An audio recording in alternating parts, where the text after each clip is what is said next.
बच्चों, मैं आपका हिंदी टीचर अतुल द्विवेदी आपकी पाठ्य पुस्तक के पाठ वाक्य आज उसके भेदों के बारे में चर्चा करने चल रहा हूं। क्या करने बच्चों? भेदों के बारे में चर्चा करने चल रहा हूं। आप सब जानते ही हैं कि जो आपके इस पाठ का पहला पार्ट था, पहला भाग था, उसमें हमने वाक्य के बारे में जाना था, वाक्य की परिभाषा के बारे में जाना था कि वाक्य किसे कहते हैं। ठीक है, उसके उदाहरण हमने देखे थे। उदाहरण के बाद हमने ये कहा था कि अब हम अगले भाग में क्या करेंगे बच्चों? वाक्य के जो भेद हैं इसके बारे में चर्चा करेंगे।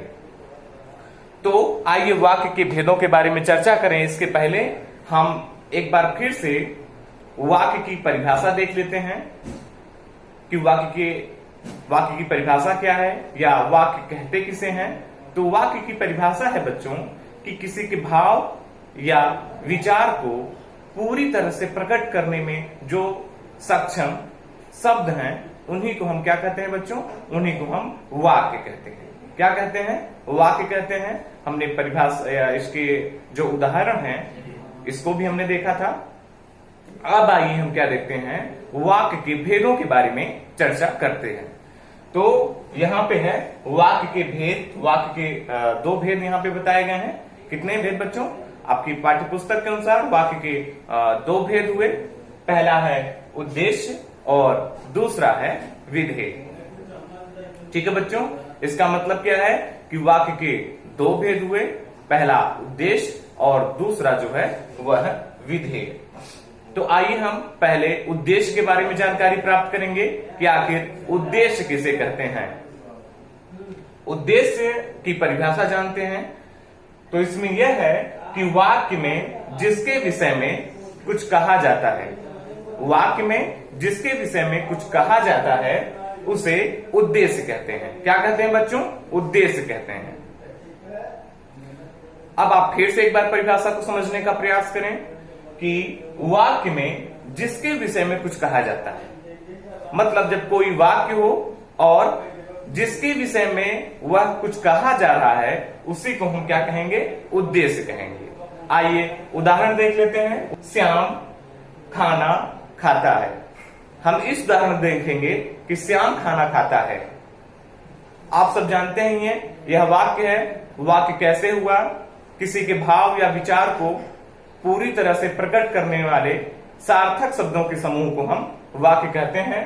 तो यह भाव या विचार को प्रकट करने वाले शब्द हैं, शब्दों के समूह हैं। ठीक है, इसलिए हम इन्हें वाक्य कहेंगे। अब ये वाक्य हो गया। तो वाक्य में कहा गया है कि जिसके विषय में कुछ कहा जाए उसे हम उद्देश्य कहते हैं। तो कहा गया है कि श्याम खाना खाता है। कौन खाना खा रहा है बच्चों? श्याम खाना खा रहा है। अतः श्याम के बारे में बात कही गई है, अतः श्याम क्या होगा बच्चों? श्याम उद्देश्य हो जाएगा। इसी तरह से उदाहरण है रचना नृत्य करती है। क्या करती है बच्चों? नृत्य मतलब नाचती है। ठीक है, तो रचना नृत्य करती है, ये सार्थक शब्दों का समूह है जो अपने भाव पूरी तरह से प्रकट कर पा रहा है, तो इसे हम वाक्य कहेंगे। इस वाक्य में यह देखेंगे कि जिसके विषय में बात कही जा रही है, तो ये बात जो है वह रचना नृत्य करती है, रचना के बारे में कही जाती है। अतः ये जो रचना है वह क्या होगा बच्चों? वह उद्देश्य होगा। क्या होगा बच्चों? उद्देश्य होगा। अब आइए हम विधेय पे चर्चा करते हैं कि आखिर वाक्य में जो शब्द होते हैं वह कौन से ऐसे शब्द हैं या कौन से शब्दों का समूह है जिसे हम क्या कहते हैं? विधेय कहते हैं। तो आ जाएंगे, पहले विधेय की परिभाषा देखेंगे या विधेय कहते हैं किसे हैं इसके बारे में जानकारी प्राप्त करेंगे। तो वाक्य में उद्देश्य के विषय में, किसके विषय में बच्चों? उद्देश्य के विषय में जो कुछ कहा जाता है उसे हम विधेय कहते हैं। मतलब अभी तक हमने उद्देश्य में यह पढ़ा कि जिसके विषय में कुछ बात कही जा रही है, वाक्य में जिसके विषय में कुछ बात कही जा रही है, ठीक है, जो करता है उसी को हम क्या कहते हैं? उद्देश्य कहते हैं। वहीं दूसरा जब विधेय है, मतलब वाक्य का दूसरा जो भेद है विधेय, इसमें हम यह देखते हैं कि वाक्य में उद्देश्य के विषय में, किसके विषय में बच्चों? उद्देश्य के विषय में जो कुछ कहा जा रहा है। मतलब उद्देश्य के विषय से तात्पर्य यह है कि उद्देश्य के विषय में जो कुछ कहा जा रहा है मतलब जो यहाँ पे करता है उसके विषय में जो कहा जा रहा है कि आखिर वो कर क्या रहा है। ठीक है, कर्ता कर क्या रहा है, उद्देश्य के विषय में जो कुछ कहा जा रहा है उसे हम विधेय कहते हैं। जैसे उदाहरण देखते हैं, गीता गाती है। क्या करती है? गीता गाती है। अब यहाँ पे हम ये देखते हैं कि ये सार्थक शब्दों का समूह है जो अपने भाव या विचार पूरी तरह से प्रकट कर पा रहे हैं ये शब्द, अतः इसे हम वाक्य कहेंगे। वाक्य में यह देखते हैं कि उद्देश्य कौन सा है, तो उद्देश्य है क्या है, जिसके विषय में कुछ बात कही जाती है उसे हम उद्देश्य कहते हैं। इस नाते गीता गाती है, चूंकि गीता के बारे में बात कही जा रही है, अतः गीता क्या है बच्चों? गीता उद्देश्य है। अब दूसरी परिभाषा यानी कि विधेय की परिभाषा के अनुसार में उद्देश्य के विषय में जो कुछ कहा जाता है उसे हम विधेय कहते हैं।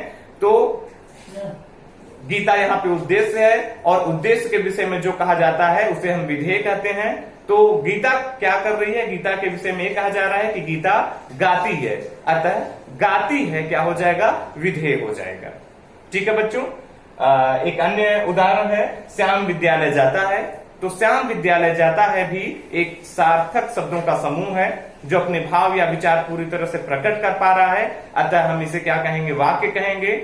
वाक्य में हम देखते हैं कि उद्देश्य किसे कहते हैं, तो उद्देश्य वह होगा जिसके विषय में कुछ बात कही जा रही है, तो वह होगा उद्देश्य। उद्देश्य यहाँ पे कौन है?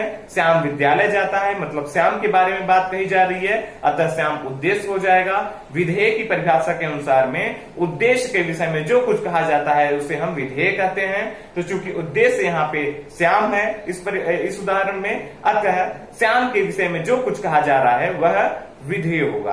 तो श्याम के विषय में क्या कहा जा रहा है बच्चों? श्याम के विषय में कहा जा रहा है कि वह विद्यालय जाता है। तो विद्यालय जाता है क्या हो जाएगा बच्चों? विद्यालय जाता है विधेय हो जाएगा। ठीक है, आप सब अच्छी तरह से समझ गए होंगे कि वाक्य किसे कहते हैं, वाक्य के उदाहरण क्या है, आपने ये भी देखा। ठीक है, आपने वाक्य के भेद कितने होते हैं इसके बारे में जानकारी प्राप्त की। वाक्य के दो भेद होते हैं, ये भी आपने जाना। कौन कौन से होते हैं? उद्देश्य और विधेय, इनके बारे में आपने जानकारी प्राप्त की। उद्देश्य किसे कहते हैं, वाक्य में उद्देश्य क्या होता है, ये भी आपने जाना उसकी परिभाषा के अनुसार। और वाक्य में विधेय कौन से होते हैं, विधेय किसे कहते हैं, हम कैसे जानेंगे कि विधेय वाक्य में क्या है, इसके बारे में भी आपने जानकारी प्राप्त की। ठीक है बच्चों, तो आज के लिए और इस वीडियो से, आपके इस पार्ट से बस इतना ही। आगे की वीडियो में हम इसी पार्ट से संबंधित जो प्रश्न है उनके उत्तर आपके लिए लेकर के आएंगे। ठीक है बच्चों, धन्यवाद।